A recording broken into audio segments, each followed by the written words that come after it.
kulankani oo la xiriiray wadatashiga odayaasha dhaqanka aragtida dastuurka dib u eegista ayaa waxaa ka qayb galay gudoomiyaha guddiga dib u eegista dastuurka golaha shacabka iyo aqalka sare gudoomiyaha guddiga dib u eegista dastuurka ee madaxa bannaan iyo wasiir ku-xigeenka wasaaradda dastuurka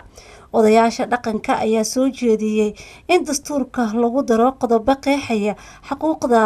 odayaasha dhaqanka iyo in sidoo kale ay ka dhex muuqdaan aragtida dib u eegista dastuurka dalka gudoomiyaha guddiga dib u eegista dastuurka aqalka sare iyo golaha shacbiga cabdi cawaale qaybdiid ayaa xusay in guud ahaan dowladda ay ahmiyad siinayso dubabka dhaqanka balse ay jiraan weli duruufo aan saamaxaynin in waxqabadku uu gaaro muwaadin kasta shuruucda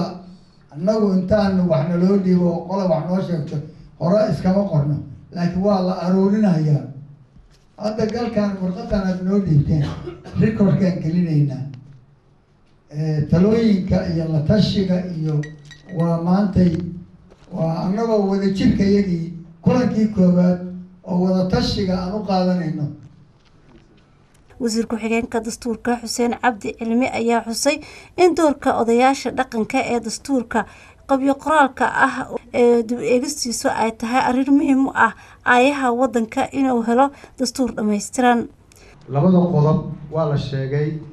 gudoomiyaasha si fiican u sheegay midda talada ah oo xaggeena ah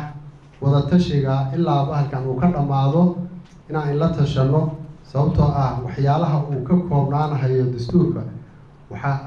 aasaas u noqonahayo dhaqankina adinka hayo oo hadda intaan fadhinay ereyo bixin badan oon maqlin markiiba idinka soo dhex duulahayay soomaalidii waxay aaminsaneen dhaqankeedii midaan kalena oo xaggiina ahna xog yar baan insiinayaa horta dowladdiina ima hilmaamin wayn aaminsan tahay inaad soomaali maraaxil badan oo kumeelgaarkii soo maraysay oo burburkii soo maraysay dowlad samayskii inaad aasaas u ahaydeen way la socdaan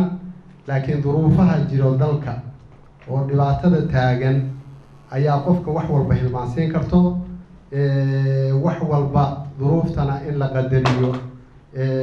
sidii hadba tahay waa muhiimay ay tahay